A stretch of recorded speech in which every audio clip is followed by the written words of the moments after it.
வணக்கம். தமிழ் ஃபுட் கார்னரில் கருணக்கிழங்கு ஃப்ரை பண்ண போகிறோம். இதை பிடிக்கருணைன்னு சொல்லுவாங்க. இதுக்கு தேவையான பொருட்கள் ரொம்ப குறைவு தான். இது எல்லா வகை சாதத்துக்கும் சைட் டிஷ்ஷாக வச்சு சாப்பிட்றதுக்கு ரொம்பவே சூப்பராக இருக்கும்.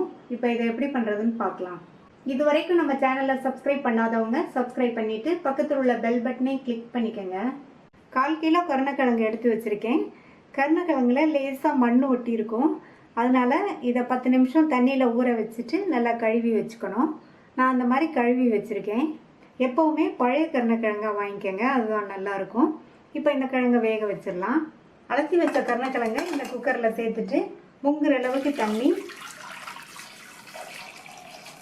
இது கூட ஒரு சின்ன கோழிக்குண்டு சைஸ் அளவு புளியை இந்த மாதிரி பிச்சு சேர்த்துக்கணும்.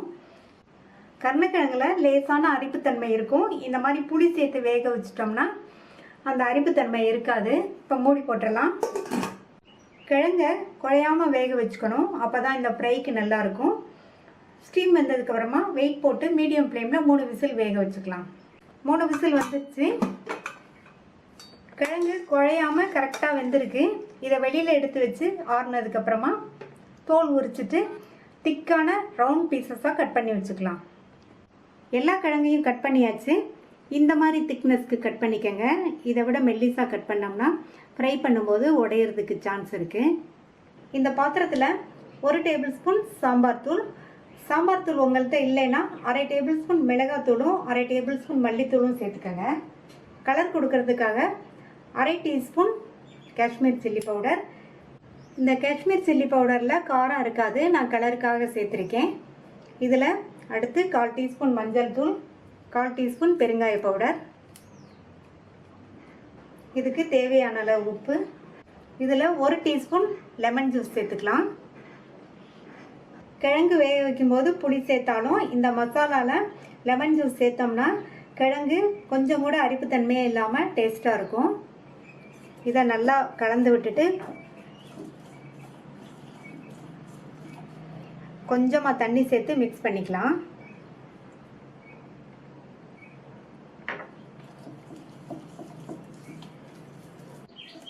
கொஞ்சமாக தண்ணி சேர்த்து கலந்து விட்டாச்சு. இப்போ இதில் கட் பண்ணி வச்ச கிழங்கை சேர்த்துட்டு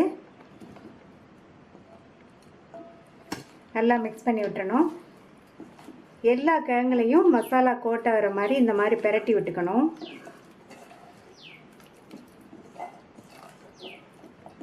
எல்லா கிழங்குலையும் மசாலா கோட் ஆகிற மாதிரி கலந்து விட்டாச்சு. ஃப்ரை பண்ணிடலாம். இந்த பேனில் 2 டேபிள் ஸ்பூன் எண்ணெய் சேர்த்துக்கலாம். எண்ணெய் சூடாயிடுச்சு. மசாலாவில் கோட் பண்ண கிழங்க ஒவ்வொரு பீஸாக எண்ணெயில் வச்சிடலாம்.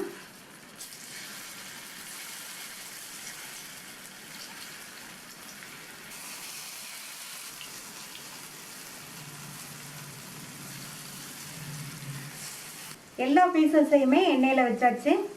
இப்போ ஸ்டவ்வை மீடியம் ஃப்ளேமில் வச்சுருங்க. இந்த கருணக்கிழங்கு ஃப்ரை பண்ணுறதுக்கு ஒரு ஃப்ளாட்டான கடாயாக இருந்தால் உங்களுக்கு இதை வச்சுட்டு பரட்டி போடுறதுக்கு ஃப்ரை பண்ணுறதுக்கு எல்லாமே ஈஸியாக இருக்கும். இப்போ உடனே பரட்டி போட வேண்டாம். ஒரு சைடு ஃப்ரை ஆனதுக்கப்புறமா பரட்டி போட்டுக்கலாம். இப்போ பரட்டி போட்டுக்கலாம்.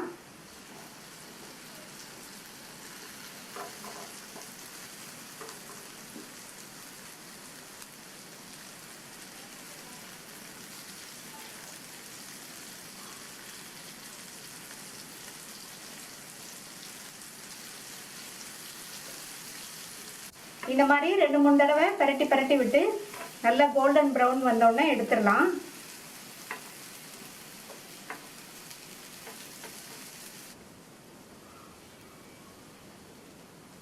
பரட்டி விட்டு கிழங்கு நல்லா ஃப்ரை ஆயிடுச்சு, நல்லா கோல்டன் ப்ரௌனாக இருக்குது. இப்போ ஸ்டவ் ஆஃப் பண்ணிவிட்டு இதை ஒரு பிளேட்டுக்கு மாற்றி வச்சிடலாம். இந்த டேஸ்டான கருணக்கிழங்கு ஃப்ரையை நீங்களும் ஒரு தடவை ட்ரை பண்ணி பார்த்துட்டு உங்கள் கமெண்ட்ஸை சொல்லுங்கள். தேங்க்யூ.